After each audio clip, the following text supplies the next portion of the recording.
હોય ને આવે નહીં ને તારે આપણને બહુ અકળામણ થાય. એમ એમ એમ છે ને અંતરંગની સખી છે ને એ કે છે મને અકળામણ થાય. આમ બોલતી ઉભા થઈને કે હે રમાનાથ ક્યારે આવો, તમારા વિરહમાં શરીરને રાખીને હું કરું. હે ઉદ્ધવ, શ્યામ સુંદર વગર જીવવું એની કરતા કાતિલ ઝેર વેચીને ખાઈ જાઓ. પર્વત ઉપરથી પડતું મૂકો, દારૂણ દાવાનળમાં બળીને મરું અને યમુનાની અંદર કૂદકો મારું. અને જે અંતરંગની સખી બોલે છે ને એ કૃષ્ણ ઉપર ગુસ્સે થાય છે. ત્યારે તમે જો એક એક ઝાડવામાંથી પક્ષીની આંખમાંથી પાણી પડે છે. આ દિવ્ય પ્રેમ જોઈને ઉદ્ધવ તો અવાક બની ગયો. ઘર આને હું સંદેશો આપું? ક્યાં રાધાજીના મુખમાંથી કમળની સુવાસ, અંતરંગની સખી છે ને એમાંથી કમળની સુવાસ ને ક્યાંક ભમરો નીકળ્યો ગુંજારો કરતો કરતો. સુખદેવજી મહારાજ વર્ણન કરે છે કે ઓલી અંતરંગની સખી રાધા પાસે ભમરો ગુંજારો કરતો કરતો આવ્યો અને એ વખતે સખી ભમરાને દૂર કરવા ગઈ અને ઉદ્ધવ જ્યાં અંતરંગની સખીને પગે લાગવા ગયો ને કે અંતરંગની સખી રાધા કે ભમરા તું કપટી છો, તું કૃષ્ણનો મિત્ર છો, તું કપટીનો બંધુ છો, તો અહીંયા આવ્યો જ હું કરવા, તું મને અડીશ નહીં. 48મો અધ્યાય છે ને એના 12 થી 21 જે 9 શ્લોક છે ને એનું નામ છે ભ્રમર ગીત. આમ આમ ભાગવતમાં બધા ગીત છે ને એ બહુવચનમાં લખ્યા, એક ગીત એક વચનમાં છે. અંતરંગની સખી બોલી ત્યારે ઉદ્ધવ કે પણ નાના તમે કૃષ્ણને કે કપટી નો કહો, એ તો દયાના સાગર છે. ત્યારે ઓલી અંતરંગની સખી ઉદ્ધવને કે તું જો એને જાણતો હોત ને તો એક ક્ષણ એને છોડત નહીં. આ તને જ્ઞાનની મોટી મોટી વાતો કહીને ભરમાવી દીધો, પણ ઉદ્ધવ તારા જ્ઞાનની કદર કાશીમાં થાય. આ તો પ્રેમ નગરી છે, અહીંયા જ્ઞાન ને યોગ ને ચર્ચા જ નથી. અમારું જ્ઞાન કૃષ્ણ, અમારો યોગ કૃષ્ણ, અમારું ધ્યાન કૃષ્ણ, અમારો શ્વાસ કૃષ્ણ. એ પ્રેમી યોગી નગરી યહ પ્રેમ હી હૈ પૂજા. આયા અમારો સર્વસ્વ શ્રી કૃષ્ણ છે. ઉદ્ધવ પગે લાગીને અંતરંગની સખીને કે એ મથુરામાં વિરાજે છે, તમારા પ્રેમને ભૂલ્યા નથી.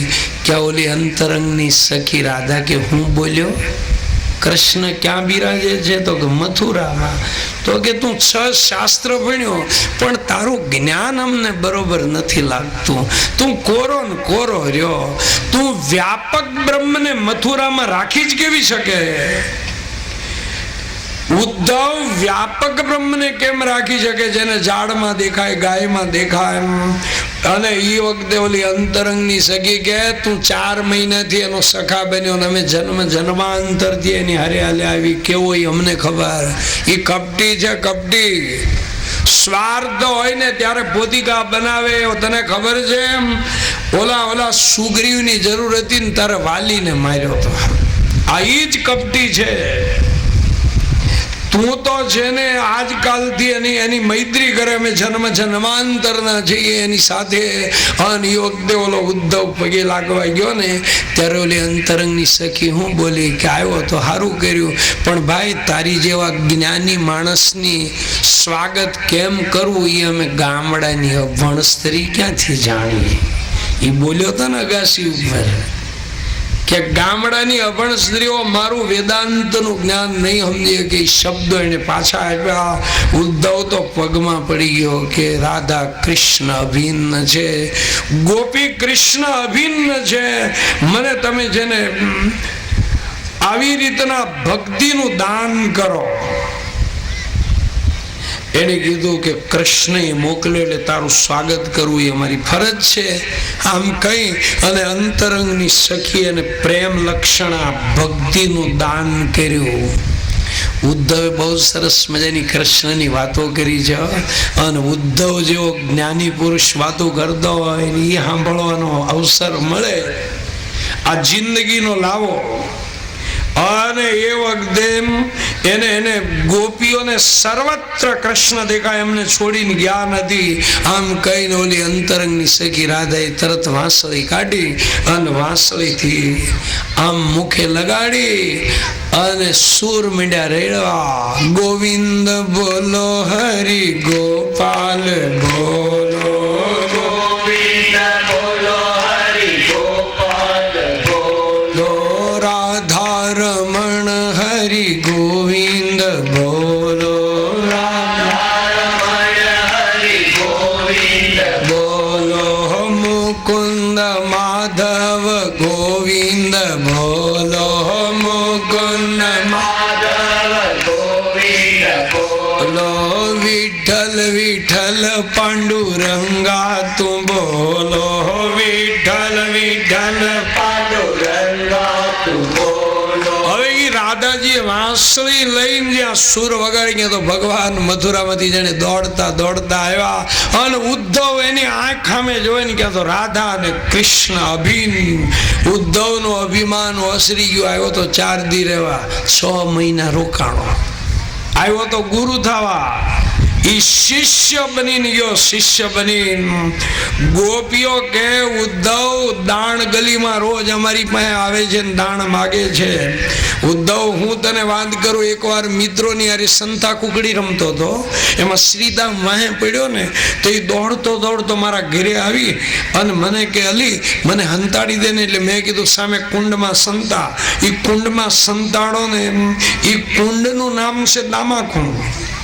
ઓલો એમનો મિત્ર શ્રીદામ પાછળ પડ્યો ને તે વળી ત્યાંથી મારા ઘરે આવીને મને કે શ્રીદામ મારી વાહે પડ્યો, મને હંતાડી દે ને, નહીં તો મારે ઘોડી થવું પડશે. એટલે કે મેં એને છે ને મારા પાલવમાં હંતાડી દીધો. હવે તે દુના હું જ્યારથી આમ પથારીમાં પડું છું ત્યારે મને એમ લાગે છે કે મારી ગોદમાં સૂતો છે. આ દિવ્ય લીલા સાંભળતા સાંભળતા ઉદ્ધવની આંખ ભીની થઈ ગઈ. કૃષ્ણ અમને છોડીને ગયા નથી, અમારી પાસે જ છે. 6 મહિના રોકાણો છે, પછી જવાની તૈયારી કરે છે. ત્યારે નંદ યશોદા આવીને એને કહે છે કે જા તો ભલે જા, એક અમારો સંદેશો લાલાને કહેજે કે મનસો વૃત્તયો નસ્યો કૃષ્ણ પાદા. એને કીધું કૃષ્ણને કહેજે અમારું મન સંસારમાં ક્યાંય તને છોડીને આડું અવડું ન જાય. ઉદ્ધવ એટલું ખાસ કહેજે, અને કદાચ પ્રારબ્ધ કર્મથી મને જન્મ લેવાનો પ્રસંગ આવે તો કોઈ પરમ વૈષ્ણવ ભક્ત હૃદયનો માણસ એના ઘરે મને જન્મ આપે, જે ઘરે રોજ કૃષ્ણની કથા ગવાતી હોય, કૃષ્ણનું કીર્તન થતું હોય, કૃષ્ણનું કામ થતું હોય, એવા ઘરમાં મને જન્મ આપે. અને યશોદાજી કહેજે એને કહેજે કે ઈચ્છા થાય ત્યારે વ્રજમાં આવે, અમને સુખી કરવાનો આવે. અમારા વગરનું એ સુખી હોય ને તો અમે ગમે એટલું દુઃખ સહન કરવા તૈયાર છીએ. અમારા માટે પરિશ્રમ ન લે. આ ભક્તિની ભાષા છે. તત્ સુખી સુખીત્વમ એતદ પ્રેમ લક્ષણમાં પુષ્ટિ ભક્તિ છે. ઓલી ગોપીઓ કે આ વાંસળી કામળી લઈ જા, હવે રાખીને શું કરું? એ વખતે યશોદા કે હવે તો મોટો થઈ ગયો મથુરાનો નાથ, પણ એને હવે હું આપું? પણ ભાઈ મેં એક માખણ મિશ્રીનો ડબ્બો તૈયાર કરી રાખ્યો છે, એ કૃષ્ણ હાટું લઈ જા ને. અને ઉદ્ધવ એટલું ધ્યાન રાખજે કે જમવા બે ને તારે એને માખણ પીરસજે, પણ એ પીરસને ત્યારે મારું નામ ન દેતો. આમ યશોદાજી ઉદ્ધવને કહે છે. અને કૃષ્ણ ભગવાન મથુરામાં ગયા ને પછી એને દેવકી માને કીધું કે માં તું મારું રોજ ભાણું પીરસ ને તો એટલું ધ્યાન રાખજે કે મારા ભાણામાં કોઈ દી માખણ નું પીરસતી. ભક્તિ સા પરમ પ્રેમ રૂપા અમૃત સ્વરૂપા. ઉદ્ધવ કે નામાં હું જલ્દી કૃષ્ણને લઈને આવીશ. આમ કહી અને એ બેઠા રથમાં, પણ મનમાં વિચારે છે કે હું એમ માનતો હતો કે કૃષ્ણ કૃપાનિધિ છે, પણ ના, આ તો વજ્રથી કઠોર છે. કૃષ્ણ ફૂલથી કોમળ અને વજ્રથી પણ કઠોર. અને પછી તો રથ લઈને ગયા સીધા મથુરામાં. કૃષ્ણ ભગવાન આજ્ઞાથી જોઈ ગયા, ઠીક આવે છે ને હમણાં મને ઠપકો દેવાનો છે. પણ જેવા આવ્યા ને અને કૃષ્ણને પગે લાગીને કે પ્રભુ તમારી ભૂલ છે, તમારે ખરેખર વ્રજમાં જવું જોઈએ. ભગવાન કે તું અહીંયા હતો ને તારે મારા વખાણ કરતો હતો, અને વળી 400 મહિને ન્યાર આવ્યો, હવે ગોપીઓના વખાણ કરે. ઉદ્ધવ કે ના હો, ખાલી વખાણ કરવા ખાતર નથી કરતો, મેં મારી નજર જોયું છે, પ્રભુ તમારે ત્યાં જવું જ જોઈએ. ભગવાન તરત જ ઊભા થયા, ઊભા થઈને હામાં આલ્યા ને કીધું, હે ઉદ્ધવ જવું જ જોઈએ? તો હા.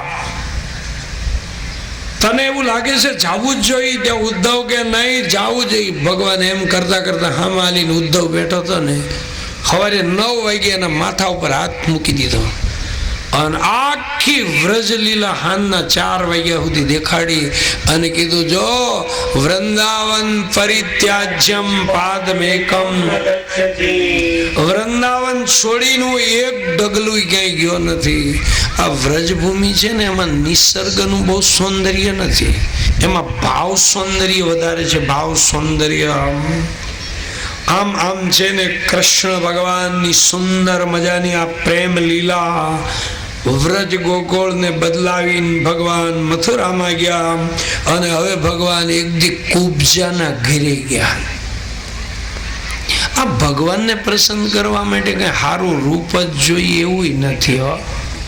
આ કુબજા ક્યાં રૂપાળી હતી?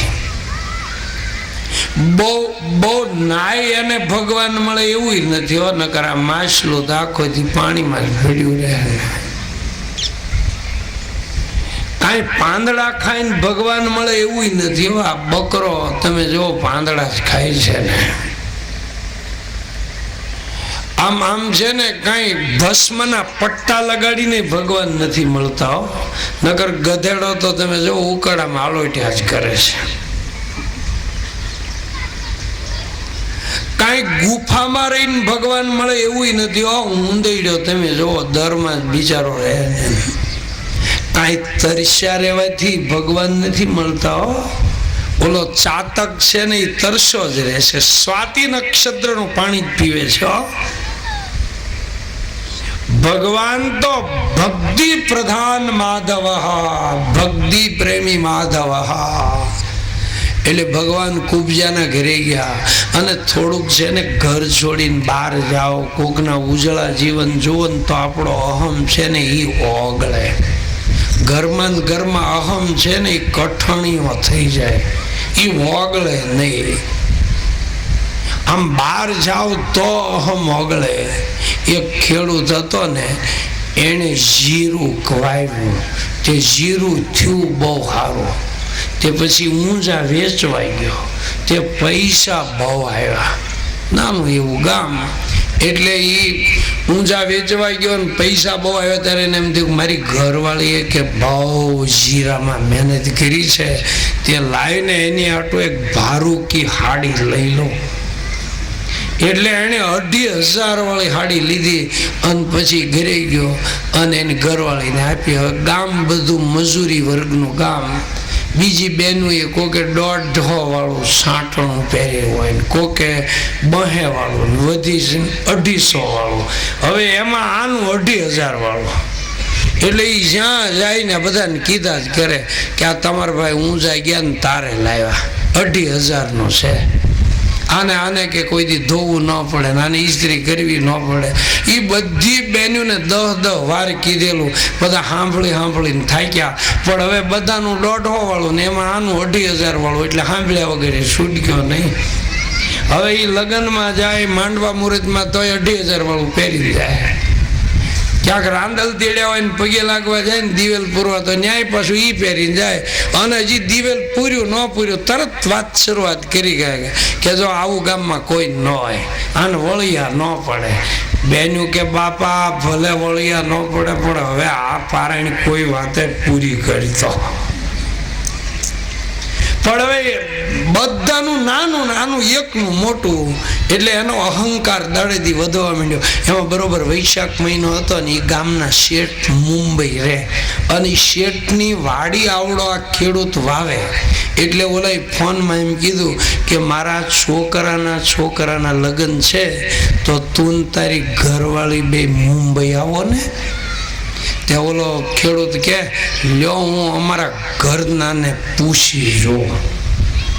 એટલે એને ફોન એમના કાને રાખીને એની ઘરવાળીને કે એ શેઠના છોકરાના લગ્ન છે, મુંબઈ આવવું છે, આપણે શેઠ તેડાવે છે. ત્યારે ઓલી ખેડૂતની ઘરવાળી કે તો હાલો ને, બિયારણ તો તૈયાર કરી નાખ્યું, હમણાં 15 દિવસ મેં આવે ત્યાં સુધી કાંઈ કામ નથી, તે રૂપાળું મુંબઈ તો જોવાય. ત્યાં ઓલા ખેડૂતે ફોનમાં કીધું કે હા અમારા ઘરના આ પાડે, તો કે તો 2 ટિકિટ મોકલું બાંદ્રાની.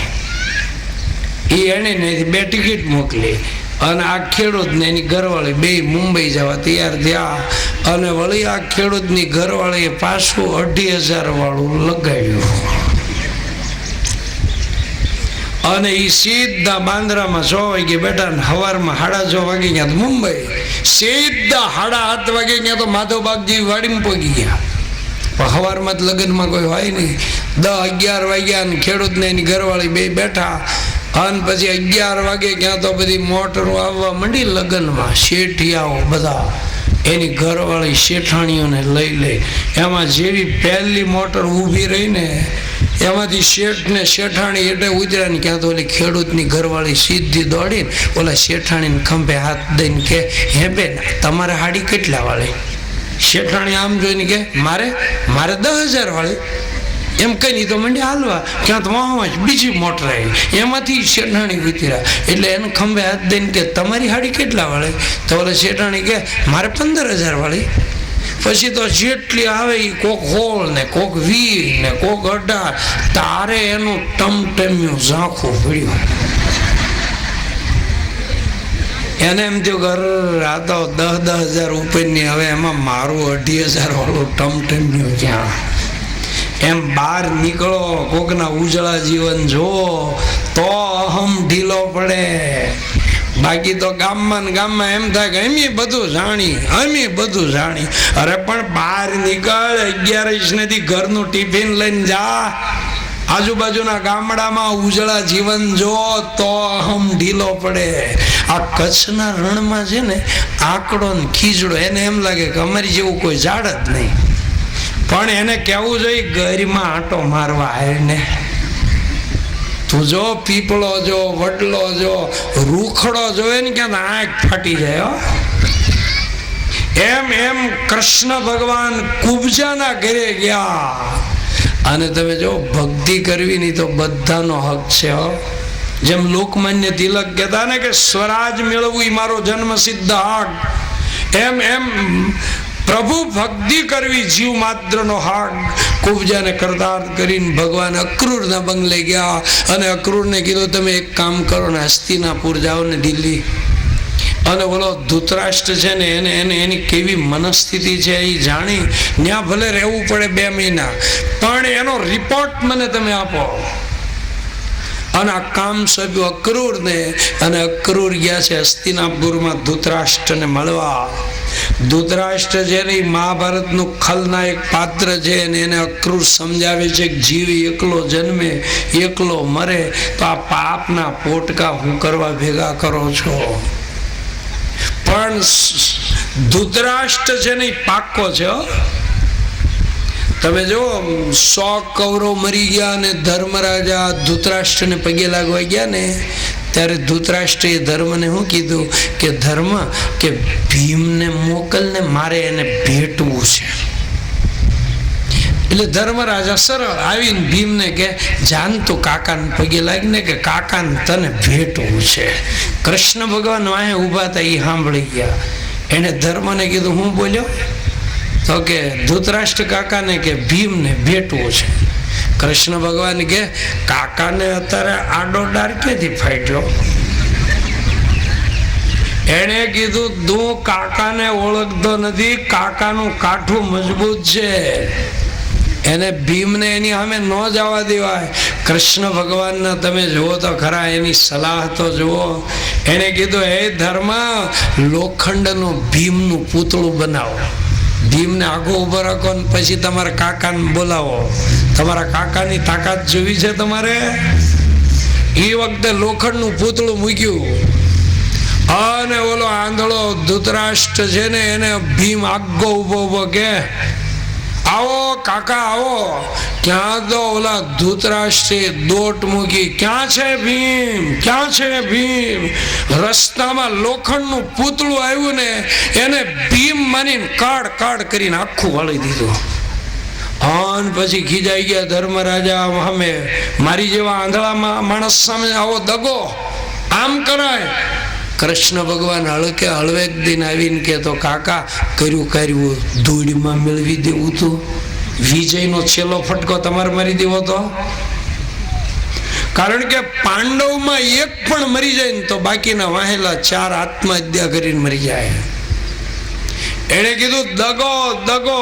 હવે આ ધૃતરાષ્ટ્ર છે ને એને આંખે અંધ છે, પણ દાદા કે ખાલી આંખે દેખાતું ન હોય એ અંધ તો છે જ, પણ જેની આંખમાં લોભ અને કામ એ અંધ માણસ કહેવાય. ધૃતરાષ્ટ્રની